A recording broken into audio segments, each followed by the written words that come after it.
The following program is a presentation of Milwaukee Public Television's Finding Work initiative. Manpower is proud to support MPTV and the Finding Work series to further explore the resources available at Manpower to help connect job seekers with employers. Visit manpower.com. It's hard work finding a job. If you need help, turn to the Goodwill Workforce Connection Center. They can assist you with resume writing and interviewing skills, plus give you access to computers and job fairs. Believe in the power of work. So many people are beginning to realize that you may be the best person at your job, but you're not the best person when it comes to writing resumes. It's basically a full-time job. I've been searching since last January when I finished up schooling through the present, and there just isn't really any jobs out there. I'm applying statewide and I'm having no luck really.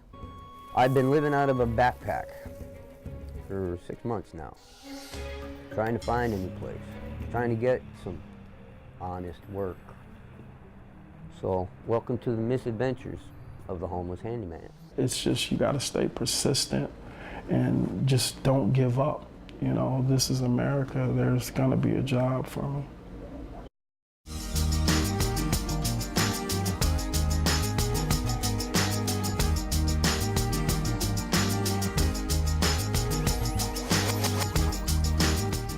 Good evening and welcome to Jobs, the broadcast component for Milwaukee Public Television's Finding Work initiative.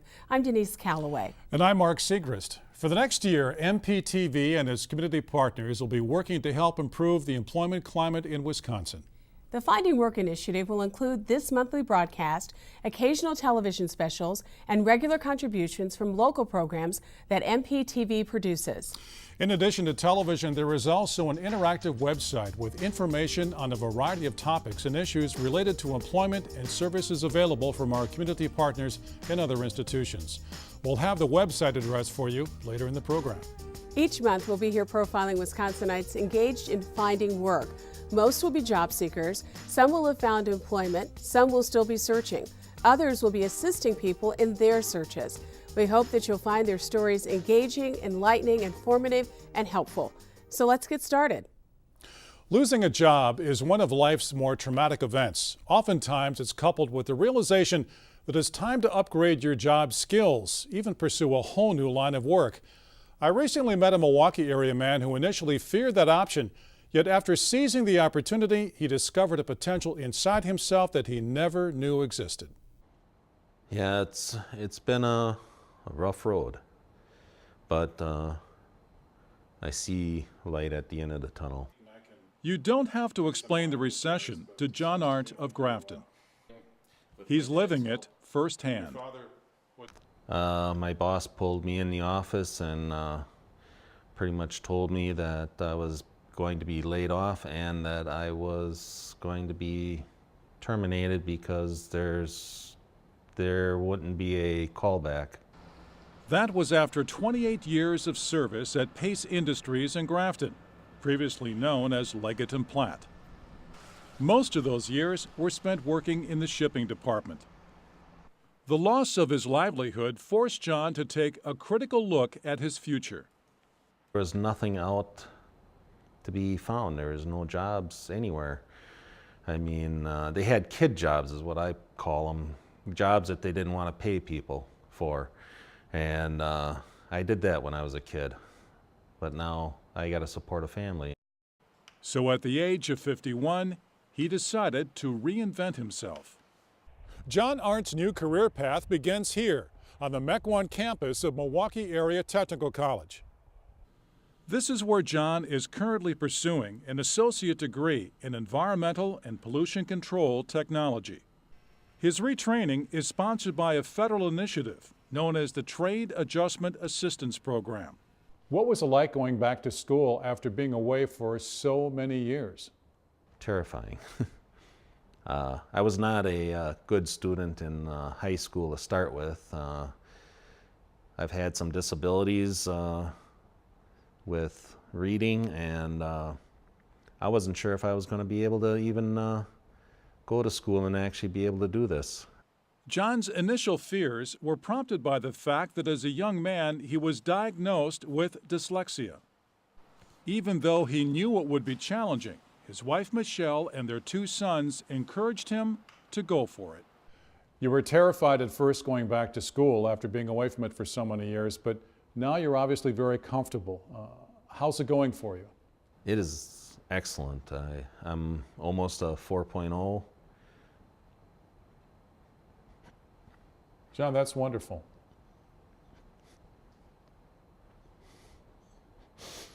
That's wonderful, John. Julie Klug is a counselor at the MATC MEC1 campus. Many of her students are dislocated workers like John Arndt. She says the keys to their success can be summed up in one word. Perseverance, using resources. At a technical college like MATC, we have a lot of wonderful resources. There's counseling. We have wonderful, wonderful teachers who are experts in their field, who will bend over backwards. They want the students to succeed. We have academic support specialists. We have people, tutors that are available for free. All a student needs to do is go and ask and say, hey, I need help. If they need help with study skills, they can come down to counseling. We'll talk about it. You must take a lot of enjoyment in helping students like John Arndt who are so determined to succeed coming back to school. Absolutely, and John especially, because John was afraid when he came back, and he's excelling. He's thriving, and you can just see him growing and blossoming as a student, and he's an excellent student. Other students come to him for resources. Teachers speak highly of him, and I know that when he graduates, he is going to do wonderful things and be very employable and get a very good job in the field that he's going into. For now, John Arndt remains focused on his studies. Michelle's job at We Energies, his unemployment benefits, and tuition assistance are helping make ends meet. No one has to explain the recession to John Arndt. He's living it, and he's determined to survive it. What do you enjoy most about the classroom experience? Success. Yeah. That is, there'll be some days I'm up till midnight working on homework. Doesn't matter, as long as it's done good. That's all I care about. What advice would you give someone going through a similar challenge right now, about to lose their job and not knowing what to do next? I would give them this advice. Even if you weren't good in school, in high school, doesn't matter. You can do it. If I can do it, anyone can do it. John Arndt is excited about his new career plans in environmental health technology. It's a field that offers a number of applications, from working in the food industry to water quality. Milwaukee's inner city has one of the highest unemployment rates in the nation, but that doesn't mean that residents have given up hope. Everett Marshburn reports on one man's effort to gain full employment. For decades, Milwaukee's industries fueled the state's economy and offered employment for blue-collar workers. I always wanted to work in the manufacturing field because as I was growing up, I was always hearing older guys say how, Milwaukee is a great place to be in the manufacturing, but there was a lot of major companies here. So I kind of just drifted that way from warehouse to actual factory type work. But as industry gave way to technology, the number of industrial jobs drastically declined. Right now, the work that I have been finding is temporary work. The economy's bad. The companies that are hiring, it's like they hire when they have a mass amount of work, and once they're caught up, they pretty much lay you off, and it's just hard. I was unemployed for roughly maybe 13 to 14 months, and then I worked for around 45 days and was let go, and I continue to look for employment. I've tried, the internet, just by foot, job centers, employment agencies, temp services, everything, you know, and that's all I can do. Because I know I will get employed, it's just when and where. Jared Williams is still optimistic about getting another job, even in the face of statistics that show more than half of Milwaukee's male African-American population is unemployed. Statistics speak for themselves. I mean, truth of the matter is we have the biggest jobless gap in America between, you know, white males and black males right here in the city of Milwaukee. You know, so, I mean, I don't have to say it because it's right there in black and white. We're second in unemployment amongst black men in the nation to Detroit, of all places, you know? So, I mean, it's bad here, you know? It's very segregated, and, you know, I feel that, you know, once again, it's America. I mean, why do you have a problem with me trying to make a decent living for my children? I have friends that are Caucasian, and they would sit here and tell you the same thing, you know, and they have real criminal records and will come out of prison and get a decent paying job. African Americans with criminal records are increasingly part of the unemployment picture. Jared has a criminal felony from 15 years ago because he was more than 120 days behind in his child support payments. I was a baby with a baby. I had, you know, kids young, underage. And by the time I got to like my mid-20s, they hit me with like failure to support, which is a felony now. So now I have to put down, were you ever convicted of a felony? Yes. And it's for missing 120 days of paying child support. Step up your game, grab your Patron, 2 triple shots, 1 silver, 1 gold. I've been doing music a while. I write, I produce. You know, I was taught at a young age. My mother taught me that music holds a note, not a color. I asked Jared if music could be a viable career for him. I would like to, but it starts with employment, you know, to have a steady employment to back, to get the product done, to have money to travel, to shop it. So for now, it's a hobby and a way to relieve the stress of job hunting. I'll find a job, it's just when and where. It's just you gotta stay persistent and just don't give up. You know, this is America, there's gonna be a job for me. Since we taped that interview 2 weeks ago, we're happy to report that Jared Williams has found a job. He's now working at Durable Contracts, Inc. at Mitchell Airport. You have to market yourself to the current market. And the current market right now is not good for the job hunter. I got a job in like 3 weeks, but I did have to grind it out. I exhausted every avenue. I didn't come home and sit on my butt, you know, and relax. I exhausted every avenue to get a job. In addition to our monthly broadcast, other MPTV programs will be devoted to employment issues or carry segments that relate to finding work. We'll also air a number of special programs that look at employment issues. Next month, we'll premiere Women at Work, a fascinating look at 3 successful women working in male-dominated occupations. Here's a preview. Blood pressure is dropping. Climbing the ladder of success, Hampton admits You feel better? her male counterparts have been supportive every step of the way. Okay, we just want to get a blood pressure. We're not going to let you go. I had a great group of guys, or I should say a great group of people that I came on the job with. Most of them are still there. We're still good friends. There's this camaraderie, this connection that you make when you go through the academy with someone.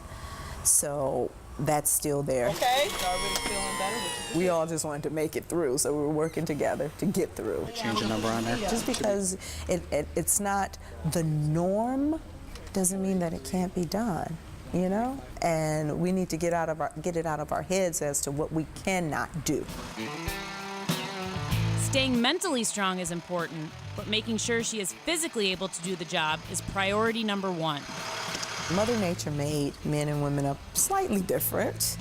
And this is a job it's a very physical job. Let's not get that wrong. You know, I say you need to be a rocket scientist. You need to physically be able to do the job. Women at Work premieres February 13th at 9:30 p.m. on Channel 10.1. Employers sometimes get hundreds of resumes a day, so having your resume stand out from the clutter is critical. Our next profile features a person who helps job seekers make a great first impression. 10 seconds. As a marketer, sometimes that's all you've got, just 10 seconds. Imagine if your career can be decided in just 10 seconds. The average employer spends only 10 seconds looking at a resume. It better be good, better than good. It's got to be perfect. You are a product, and you have to market yourself to the current market. And the current market right now is not good for the job hunter. So we have to make you better than every other applicant for the same position. And that's my focus. Doris Applebaum's focus has been on writing professional resumes for over 35 years. She's been featured in many prestigious publications and is nationally recognized as one of the best in her field. So in these tough economic times, why spend your money on a professional resume writer? If I can get you back to work 1 week sooner, just 1 week, it has paid for itself. Doris's services go way beyond writing an effective resume. She's part career counselor. There are 2 words, reactive and proactive, and what you're doing right now is reactive. You're waiting for them. Part coach. What I'm interested in is knowing what makes you special. And she knows she's one of the few who are benefiting from a sluggish economy. So many people are beginning to realize that you may be the best person at your job, but you're not the best person when it comes to writing resumes. Applebaum can spend days letting us know the do's and don'ts of a good resume, but she has offered up her list of top 5 tips. First off, a summary paragraph or profile at the top of your resume is critical. It's got to be clear and concise, and it should capsulize everything about you. You get maybe 10 seconds first time around. You want that 10 seconds to be focused. Proofreading is essential. Typos are a deal breaker. Next, don't fudge dates or titles. If an employer does a good background check and sees you lied, you can forget about the job. The myth of a one-page resume no longer holds true. That's the biggest myth, one-page resumes. I heard that in the 70s, I'm still hearing it. I want a big enough font that a person with minimal eyesight can see it and read it, which is 12 point. It should not be script. It should be something like Arial, which is easily read. The margins should be wide enough so that the reader can take notes. If you're applying for different jobs at different types of organizations, it's important to try to customize your resume. If it's applying to, I want to do part-time teaching, I focus on that part of my background. If it's about resume writing and job hunting, then I focus on that part of my background. But it's all the same resume. It's just a matter of what do you focus on. Bottom line, a resume should get you in the door. As Doris says, it's up to you to sell yourself. If I were to structure anyone's resume, if it's the typical chronological, it would be a very short statement about what I do, because everybody in your job does what you do, and then bullet the achievements. Focus on what you do well and as documentable as possible, which means numbers, percents, anything that will show that you have accomplished these things in that position. Hi, can we come in? Yes. All right. Beth Peterman has an impressive career in the nursing field, but always wanted to bring all her skills back to the community and a nurse-managed health clinic. She turned to Doris Applebaum for a professional resume. I realized that I probably would need some help to figure out how to get all those different skills into a package that was readable, something that made sense, and something that any employer would be able to say, yes, you fit the bill to go back, to come into that aspect of nursing. So that was why I figured I needed a professional resume. I didn't know how to bring that all into 1 or 2 pages on my own. Well, I've been out of work since March 1st. Ouch. A disturbing trend Applebaum sees is ageism. People like Barbara Bates Nelson are not yet ready to retire. She was laid off from her successful career in the automotive business and is now re-engineering herself out of necessity. Right now I am stringing together several jobs in order to make ends meet. Age discrimination is illegal. That doesn't mean it isn't happening. I have told clients, including men, to color their hair. I have told them to get hip on attire and without being too trendy, but be modern. Because the big complaint I hear from employers is they're not up to date. I would say somebody that's over 50, just try to network as much as you can, stay current with your skills and try some different things. It's a great opportunity to find some other things maybe that might be of interest to you that you could pursue. Doris's resume advice to older workers? Play up everything new and modern and what you do best. In an economy that has seen unemployment near 10%, experts estimate the average job opening can garner up to 200 applicants. When it comes to resumes, you better stand out because you only have 10 seconds to make an impression. And one resume writer offers a simple word of encouragement. Just do it. I mean, I'm so in favor of Nike's commercial because you don't know what you're worth until you go out and try it. And it is absolutely amazing what works if you just keep trying. And that's my mantra. Do it. And Doris Applebaum joins us now for some resume writing tips. Welcome, Doris. Thank you. You've been writing resumes and helping people make their resumes better for more than 30 years. What's the biggest mistake that resume writers make? Well, a lot of people think resumes have to be one page because they, in quotes, say so. But I'm the they, and I say no. If you have more information than one page can hold, by all means, go to 2. One of the things that we've said is that resumes really need to stand out in the crowd because there could be hundreds of them that come in one particular day. What's the most important thing that someone can do to help make their resume stand out from the crowd? I focus on achievements rather than duties because if you have a job description, the duties are there. What makes you better? And really the achievements would really highlight that. Absolutely, and bulleted so that they are this achievement, this achievement, this achievement. Networking is something that's near and dear to you. How important is networking in helping someone find a job? In today's economy, it's the #1 way. I was telling someone recently that inadvertently, I even networked at a funeral. And it certainly wasn't my intent, it just worked out that way. But talk to everybody you know about what it is you're looking for. How has technology changed both the resume writing scene as well as the job hunting scene? It certainly accelerates things. In the long run, I still think the personal touch is much more important. Many companies will say, send your resume via a particular kind of software and you have to do what they tell you to do. But on the other hand, if you walk into that interview, you should have a very good-looking paper resume with you. What if their computer system is down and they couldn't print it that day? So there are pluses and there are minuses to the technology issue. You know, one thing that people have now are those social networking sites that tend to have everything about you on those. How does that influence what employers may be doing when they're taking a look at candidates, perhaps even before they bring them in for an interview? Employers are definitely using those.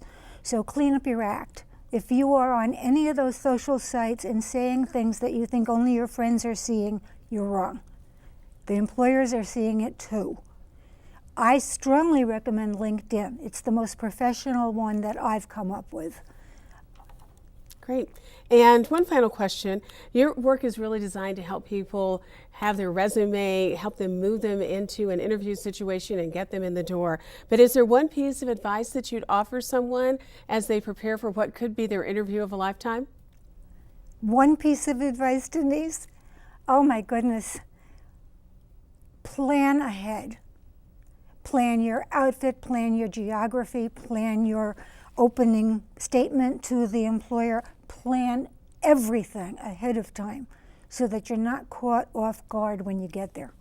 Great, thank you. You're Good welcome. advice, we appreciate it, and I'm sure that it's going to be helpful information to people who are trying to find work. Thanks I for hope being so. here with us, Doris. Very welcome, thank you. You have so many people that are looking for jobs, but a great many of those are minorities who are poor, poorly educated, few skills, spotty job history. How do you deal with that aspect? Well, it all goes together. Earlier you asked about, why jobs, why not other things. I say jobs are kind of like the overall focus of our administration. The mistakes we make early in life can sometimes set up barriers to landing a successful job. But the mistakes don't have to be fatal.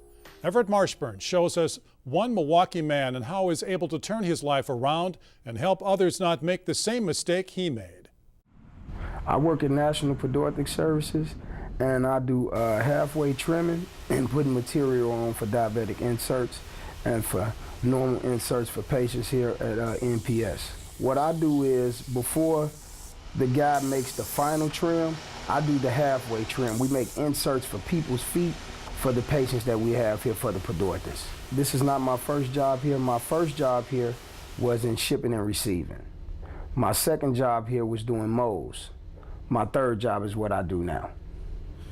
Lateef Strong has worked at National Podorthic Services for almost 3 years. Prior to that, he served 4 years in prison for drug distribution. I was incarcerated for conspiracy to distribute over 50 grams of heroin. I did time in New Lisbon, and I did time at Racine Correctional Institution. I did 4 years. I'm currently on 8 years parole, and I've did 3 of those years successfully.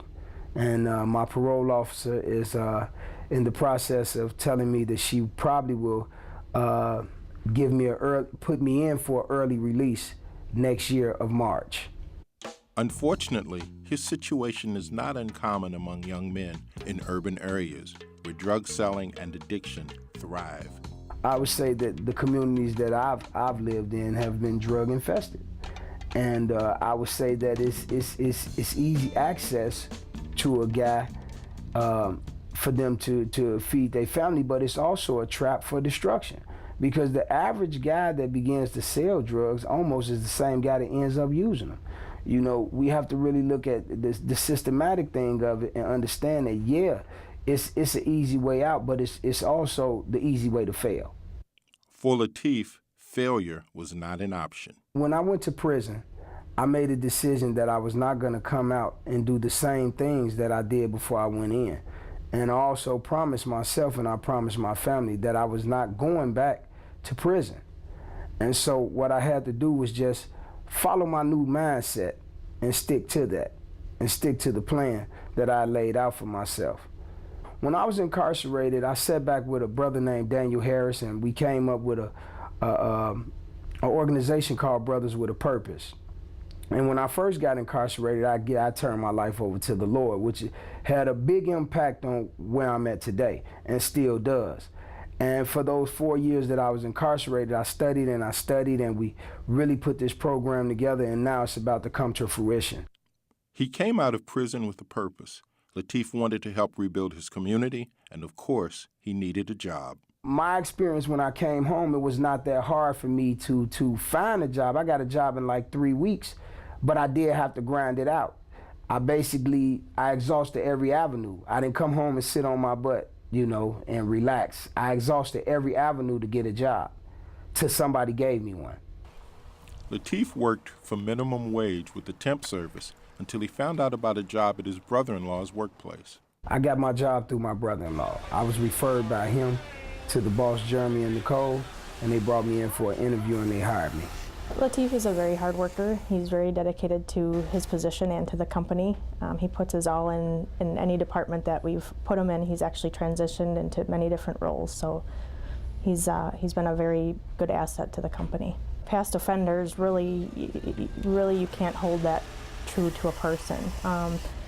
The dedication that I've seen in Latif has definitely been inspiring to me and to coworkers, and it's not something that we make known going into the other employees or anything, but certainly that he he has such a positive outlook and really can influence people around him, and has done such a great job for us and has a super work ethic. His commitment to rebuilding his community is strong. What we want to do is try to change the mindset of these young men by reaching out to them, being young mentors and father figures to them by taking them to baseball games, taking them to basketball games, showing them that they're loved, instead of just, allowing them to be out here and be wild and do anything that they want to do. We want to reach out to them and show them that there is a better way to live than how you're living now. Or what you see in society, or what you see on TV, or what you see every rapper do, that is not really the way you're supposed to live. We want to come out because we've been through that and change the mindset of these young men and give them a different outlook on life. And we only do that by reaching them and teaching them. He also works with inmates and ex-offenders as they return to society. The community just needs to start looking at these guys and give them an opportunity. They're not bad people, they've made bad decisions. And some people have made bad decisions in their life and they just haven't been incarcerated for it. So I don't think they need to be looked at as stowaways, or castaways. They need to be looked at as people who need an opportunity to be resurrected and be helped in life to make a change. And that helps with sometimes just giving them a little push. He says his religious beliefs are his strongest support system, and he also credits his wife. She has been there with me through incarceration. Before incarceration, she was with me before we were married, when I was on drugs and alcohol real heavy, to when I went to selling drugs real heavy when I got clean. She's always been there for me, and I have to take my hat off to her. Sarah Strong, she's been the greatest support system besides Jesus Christ and my children in my life. And then my mom, my family, and my church family, and just the people out in the community that I deal with today. As we mentioned earlier, jobs is just one part of the Finding Work initiative. Milwaukee Public Television and its community partners have created a website that will enable you to link to vital services offered in the community and to find out about upcoming programs and events of importance. The site is interactive. It offers space for your comments as well as your stories and your experiences in your job search. The web address is www.findingwork.tv. That's www.findingwork.tv. Breaking into the teaching profession is one of the toughest things to do in today's job market. Budgets are tight, openings are scarce, and the competition is strong. But that's not stopping a Milwaukee woman from pursuing her dream of making a difference in the lives of kids. I have a passion for helping children reach their potentials and know how much reading can help them in the long run. 27-year-old Megan Niskowiak of Milwaukee has a burning desire to be a full-time teacher. Megan is certified to teach 6th through 12th grade English. Her statewide search has been challenging. It's basically a full-time job. I've been searching since last January when I finished up schooling through the present, and there just isn't really any jobs out there. I'm applying statewide and I'm having no luck really. The process can be emotionally draining and physically exhausting. There's extensive questioning for each school that I apply for. Everyone has different requirements, so one application can take me a couple hours. How much detail do the districts really want from an applicant? I mean, how in depth do you have to be with your application? Sometimes they want lesson plan, examples that I've used, assessments that I've done, student work that I've received. They give you situations that you have to explain what you would do. They ask you to implement the ideas of the Wisconsin State Teacher Standards and how you incorporate that into your classroom, and just, there's a lot. Megan Niskowiak has worked hard to achieve her dream. She's earned a degree in English literature from UW-Eau Claire. She completed her student teaching and certification through Cardinal Stritch University. Megan leads a busy life. She works in sales at the Gap store in Southridge Mall. Her relationship with the company began 7 years ago while attending UW-Eau Claire. Oh, Mary, who were these books donated by? These books come from Reach Out and Read National. And she volunteers her time at Reach Out and Read Milwaukee. It's her way of staying involved with literacy while pursuing her teaching career. I first met Megan several months ago when she began volunteering her time with Reach Out and Read. I met her through my wife, Mary, who serves as a clinical research assistant with the literacy program. When Megan started volunteering for the program, she didn't show up alone. She recruited a number of co-workers at the Gap store to come along with her. They came into the offices, helped me process books. The group was like a tornado. They worked so well together and got so much done for me, and we had a good time too and have developed a relationship. She loves books. That is the main thing. And she wants to be instrumental in bringing the books to the children. Megan says she's learned through her own student teaching experience the value of programs like Reach Out and Read.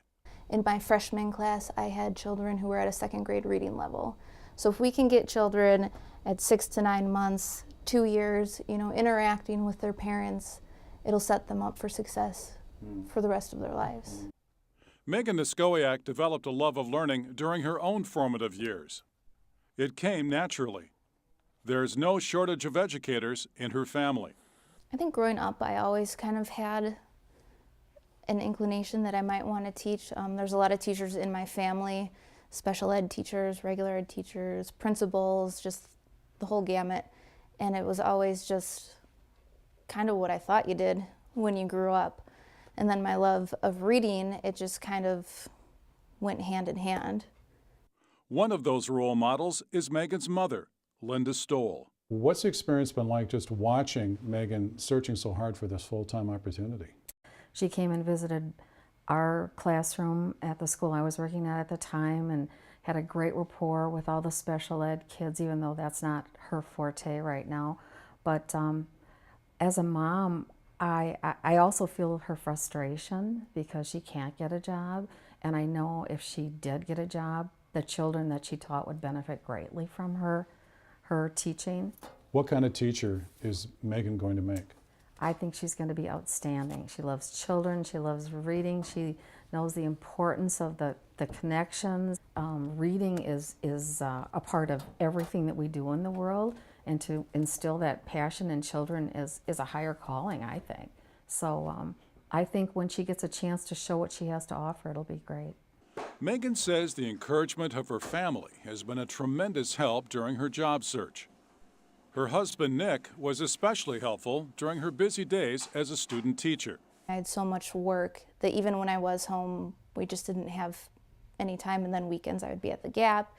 It was a strain on the relationship, but he worked hard and he kept up with the bills because I wasn't working as much and was absolutely supportive. Your teaching experience, that all came during your Cardinal Stritch experience, and you were doing some student teaching on 3 different campuses. What was that like? That is correct. Each one posed different challenges, different success stories. There were students who were having a very difficult time, and I spent all my prep periods and after school just trying to get them to pass the semester. And when they saw that they weren't going to have to repeat that class and that hard work paid off, it was so rewarding. It's those kind of classroom experiences that motivate Megan not to give up either. The opportunity to help more young minds achieve their potential is worth the wait. I think it was seeing the children succeed and going back there now for subbing, they run up to me in the hall and tell me how they're doing in English class and what they remember from when I taught them. It's really satisfying knowing that I reached them on some level. Megan Niskowiak says, realistically speaking, her chance for a full-time teaching position probably won't come until next fall. In the meantime, she plans to continue networking, substitute teaching, and keeping her fingers crossed for an opportunity. Wisconsin's new governor, Scott Walker, has said time and time again that job creation is his #1 priority. As a matter of fact, he said it's his #1, 2, and 3 priorities. Not only does he promise that hundreds of thousands of new jobs will be created under his watch, he tells our Dan Jones exactly how he's going to do it. We have an ambitious goal, 250,000 new jobs by 2015.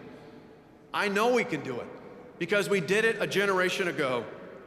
In January of 1987, Governor Tommy Thompson declared in this rotunda, our greatest priority will be jobs. More jobs, better jobs, and most importantly, secure jobs for Wisconsin's workers. By the end of his first term, the people of our state had created 258,000 jobs.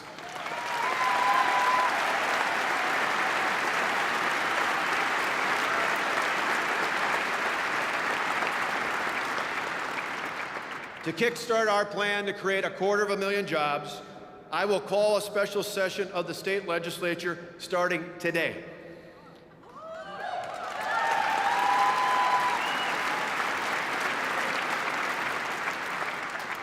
Here is the official call that I will present to our new leaders of the State Assembly and State Senate. We will present a bold set of reforms aimed at helping businesses create jobs. We have worked with lawmakers and leaders from all across the state to develop a blueprint to improve our business climate and spur job-creating economic growth. Today, I ask my friends in the legislature to unite and pass these reforms into law to unleash the power of economic freedom, to create more jobs for our citizens. Our message is simple: act swiftly, act decisively, and pass our jobs plan by the end of February. Let us get Wisconsin working again. You said repeatedly during your campaign and again at your inauguration, we are going to create 250,000 jobs. And every time you say that, people say, how in the world is he going to do that? How are you going to do it? Well, we're going to open Wisconsin for business, and that's why in the first days in office, literally on January 3rd, we called a special session of the legislature, focused solely on jobs. We make that our number 1, 2, 3 priority. All of our top priorities are jobs, jobs, jobs, and jobs. And it's really about getting government out of the way. It's not about more government jobs. So right off the bat, in our special session, we talked about lowering the tax burden on employers, making it more attractive to do business here, easing the regulatory burden, the costs that come with excessive regulation, reducing the cost of frivolous lawsuits and litigation burden in the state, and making it more affordable for workers and family farmers when it comes to health care. All that plus dramatically transforming the Department of Commerce from an entity that is in part about regulating commerce into one that's solely focused into promoting commerce through a new Wisconsin Economic Development Corporation. Now that's just the first wave. Part of it is certainly substantive in terms of the changes we're making that people can see, they'll have a tangible difference. But the other part of it is also symbolic, to show employers that for years maybe have felt a degree of uncertainty creating the jobs, even though their businesses were doing relatively okay, not well, but okay. They've been reluctant to add more jobs, largely because they were worried as to what the government would do to them next, particularly in light of the budget deficit we and other states face. We're showing them up front early on that Wisconsin is open for business, and here's why. As you are well aware, in the Milwaukee area, you have somewhat of a unique situation. You have so many people that are looking for jobs, but a great many of those are minorities who are poor, poorly educated, few skills, spotty job history. How do you deal with that aspect? Well, it all goes together. Earlier you asked about, why jobs, why not other things. I say jobs are kind of like, the overall focus of our administration is kind of like looking at a wheel. In the center of the wheel are jobs, and all the other spokes, education, agriculture, healthcare, higher education, infrastructure, are all spokes on that wheel. If you get jobs right, it makes it easier to deal with all those other challenges out there. And in the case of Milwaukee and southeastern Wisconsin, particularly the Milwaukee area though, that means addressing MPS and addressing education in Milwaukee in general. About 80% of the kids or so are in the Milwaukee public school system. You've got others who go out to suburban schools. You've got some who go to choice and charter schools. All of those areas have to be improved. We want to do more to empower Dr. Thornton, the relatively new superintendent in MPS, to be able to do things to dramatically shake up and change MPS to be able to close schools that are failing and under an emergency status, bring in new staff, new principals and others to help turn things around there. We need to lift the cap on school choice so that more students have an option there as well. We need to make sure overall we've got a steady stream of good workers who are prepared and ready once they leave whatever education they get, be it a public, private, or charter school in Milwaukee. And on top of that, we need to continue to work with our technical school system, with the University of Wisconsin system, to make sure as we get kids well prepared coming out of high school, they're tied into the type of training they need. Not just any training, but the kind of really targeted training they need for the jobs that are available in the Milwaukee area here in the state of Wisconsin. Some would argue that so much of the problem as far as unemployment is concerned in Wisconsin has to do with the national picture, which is often described as the worst economic situation since the Great Depression. How does one state battle such a big problem? Well, I think you're starting to see signs, even in terms of investments, that we're slowly creeping out of that global recession. It's only a matter of time. It's not going to happen tomorrow or the day after, but we're going to start seeing signs of success and progress out there. I know as the country and as the globe, the world starts to recover from this recession, I want to make sure we're out front. I don't want to be the last one out of the recession. I want to be one of the first jurisdictions here across the country and really around the globe that's out front in terms of putting people to work and recovering from this recession. And to do that means we have to have substantive, not just communicate changes, but actually substantively change the way that we do business here in the state of Wisconsin. I believe we can. I believe there's the will to do that, even in some of the measures I proposed as a part of our special session. We've not only had Republicans who now control the majority in the Assembly and the Senate, we've had many Democrats voting for this because really wanting people to work is not a partisan issue. It's an issue that's just about moving the state forward, about getting us back on track, about making sure that we can make Wisconsin work again. And we can do that, but we've got to have a clear focus. What you're going to find not only in the next month to 45 days in this special session, but really for the next 4 years, is an almost laser-like focus on what it takes to help the private sector create more jobs. Anytime government stands in the way, creates a barrier, we're going to knock that barrier down. And it's not just going to be through the Department of Commerce, it's the DNR, it's the Department of Transportation, it's the Department of Workforce Development, it's working with local governments and local school districts. We're going to do what it takes to get this state working. I believe that's why I was elected, and I believe even for those who didn't vote for me on November 2nd, they want, as much as anybody wants, a governor who's going to knock down the barriers to economic opportunity in this state. We're going to lead the way, just as we did in the past. We're going to lead the way across the country when it comes to this issue. As the economy worsened, some of us found ourselves a paycheck away from being homeless, and some actually became homeless. Independent producer Satora Takanaiv is working on a documentary about a homeless Milwaukeean and his efforts to find work. Here's a preview. Homeless. A world filled with preconceptions. Dirty, smelly, drunk, and or drug-addled individuals. They bug you for change and cigarettes, but you know that the money goes for drugs and or drinks, you know. And you would be right. And you would also be wrong. I mean, a great many people become homeless through natural disasters, domestic abuse, foreclosure, financial irresponsibility. I mean, they lost their jobs because of layoffs, plant closings, or this, downsizing and outsourcing. All these things put you in that big black hole called homelessness. And just because you lost your address doesn't mean that you lost your skills, your talents. They don't disappear and you become an idiot. I've been living out of a backpack for 6 months now, trying to find a new place, trying to get some honest work. So, welcome to the misadventures of the homeless handyman. Yep, now see? That ain't gonna fall down, is it? Every job I had, room and board was part of the deal. Living on a job site, somebody else is always taking care of, the rent and all that stuff. I just, okay, what you want me to do? Fix this, fix that, okay. And I just got used to it, and it's, just, after a while, it's just like second nature. Okay, yeah, you feed me, put a roof over my head, and give me spending money. That's all I need. It was last winter, and work slowed down. Me being big time in construction, 4 years ago, I had people wanting to pull me off and put me on their crew. Hey, come on, work for me, and I went to the highest bidder. But then all of a sudden you had that housing crunch and the banking crash and all that stuff. Economy goes to pot, and suddenly it's hard to find it's hard to find decent jobs. Everybody else has become a do-it-yourselfer.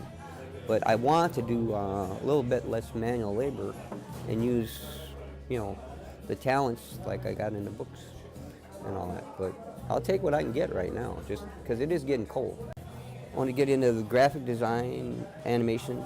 I want to draw things that nobody else has ever seen except me in my head and share them with everybody. This is the art part. Now let's go find my art. He puts up all the local artists' works up on the walls for sale. It's another way to get your art out. And I got some hanging up on the wall. Just like coloring books, just the lines are up here instead of there. You gotta put the lines down there. I work in a visual media. You can see the house and you see, oh, this is pretty. Who did this? I did.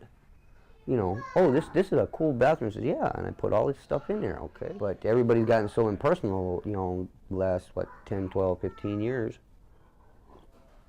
I want to see it, put it on paper, send me an email. Said, okay, I'm going to email you a bathroom. That really doesn't work, so we've got to get creative. We're going to be going to the drop-in job center and work on my resume. They've got some folks in there. They help you write your resume, cover letters, and apply for jobs online and search for them. Okay. Put this in here. Now, Mike, do you have an address to put on here? Not at the moment. That's why I left it blank for right now. Have I ever had a resume before? No. I gotten jobs in factory jobs and all that stuff. Just by doing it, walk in and said, I can do anything. I can prove it. Hand me that hammer. Hand me that saw. Okay, let's put this together. Let's make this. See? I know what I'm doing. Those days are gone. Now you got all the internet and the computer stuff, so carpenter. I can handle most any job and am reliable. I'm excited about finding the posting in the first place, and I am skilled. I've got 25 years experience in all phases. Anything else? Nope, that should be it. Now that I got, now that I've been through it once. Well, we just got done sending an email and a copy of my resume, this job posting for a rep carpenter. And so I learned how to attach it in a file to my email, how to do all that stuff. See, I'll become computer literate before I die, I hope. My grandfather said, learn 3 new things every day and teach somebody else 1 thing. Then you've had a good day. Otherwise, why even get up in the morning? I've just been looking for anything and everything to keep me busy and get me back. Find a penny, pick it up. Rest of the day, have good luck. I'm doing work, it's just I'm not getting paid much for it right now. I helped the rabbi selling his flowers and the candy. Yes. Everything's against you. But do I say prayers all the time? Every night? Every night. The rabbi, well, he's not so much displaced as he's having problems getting his benefits through the VA. Lived in the same neighborhood pretty much all his life. His family owns a greenhouse. I sell flowers at affordable price because I'm happy. They make me feel good. That's where that line came up. A rabbi and an Irishman walk into a bar. Got flowers. I got some running money, so I can go do the laundry. Now I got some temporary living arrangements with the rabbi. This is the tin can, our dry hooch for right now. This is where we camp out at night and where we keep all the flowers from dying overnight. This is the bubble. Get a few more of these coffee bags from Altera to finish the floor, and we'll be snug as bugs in a rug. Like I said earlier, it's better than sleeping under the bridge. Hi-ho, hi-ho, it's off to work we go. Producer Satora Takanaev is with us in the studio now. A pleasure to be with you. What an outstanding piece. Thank you. How did you find Mike? I was a volunteer coordinator in 2010 for Milwaukee Film Festival, and he just came up to me at the Cathedral Square, one of the events that we held for Milwaukee Film, and he said, I want to volunteer, and I have a lot of time. I'm not working anywhere, and And then I found out that he's homeless and he's looking for a job, and all his background basically in one evening. But he was just so openly optimistic about it that I thought, wow, that's an interesting personality. And he signed up for volunteering, and he volunteered every single day for 10 days of the festival, and he was there every day at the Oriental. And by the end of the festival, he won a round trip ticket to anywhere in the country because he volunteered the most hours. Good for him. Yes, I know. So he's planning to use that ticket actually, and we want to maybe have that as a final of the documentary. Wow. Where did he's a veteran? That's part of his background. Am I correct? Yes, he was in the Air Force. To what degree do you think this contributes to his survival skills on the street? He talks about that a lot, especially if you saw when I showed them living in the tin garage right now. He talked about that a lot when he was trying to improve living in that place, and he just was talking about survivor skills and how he's, tough. And the other guy he lives with, Rabbi, he's been through a lot. So yes. they both between two of them, they have a lot of survival skills that can apply right now in the situation. Well, Satora, thank you so much. We're looking forward to the premiere of the piece, and congratulations. Thank you. Before we leave you this evening, remember the Finding Work website at www.findingwork.tv. It's a good resource and a vital part of the Finding Work initiative. And we hope you join us again February 23rd at 9 p.m. for the next edition of Jobs. Until then, thanks for watching and good night.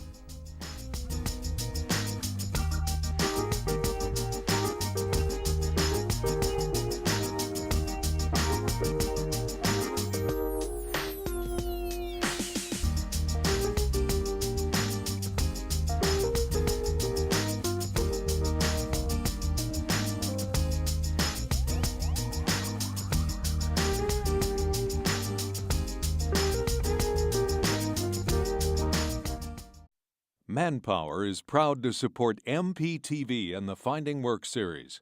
To further explore the resources available at Manpower to help connect job seekers with employers, visit manpower.com. It's hard work finding a job. If you need help, turn to the Goodwill Workforce Connection Center. They can assist you with resume writing and interviewing skills, plus give you access to computers and job fairs. Believe in the power of work. The preceding program was a presentation of Milwaukee Public Television's Finding Work initiative.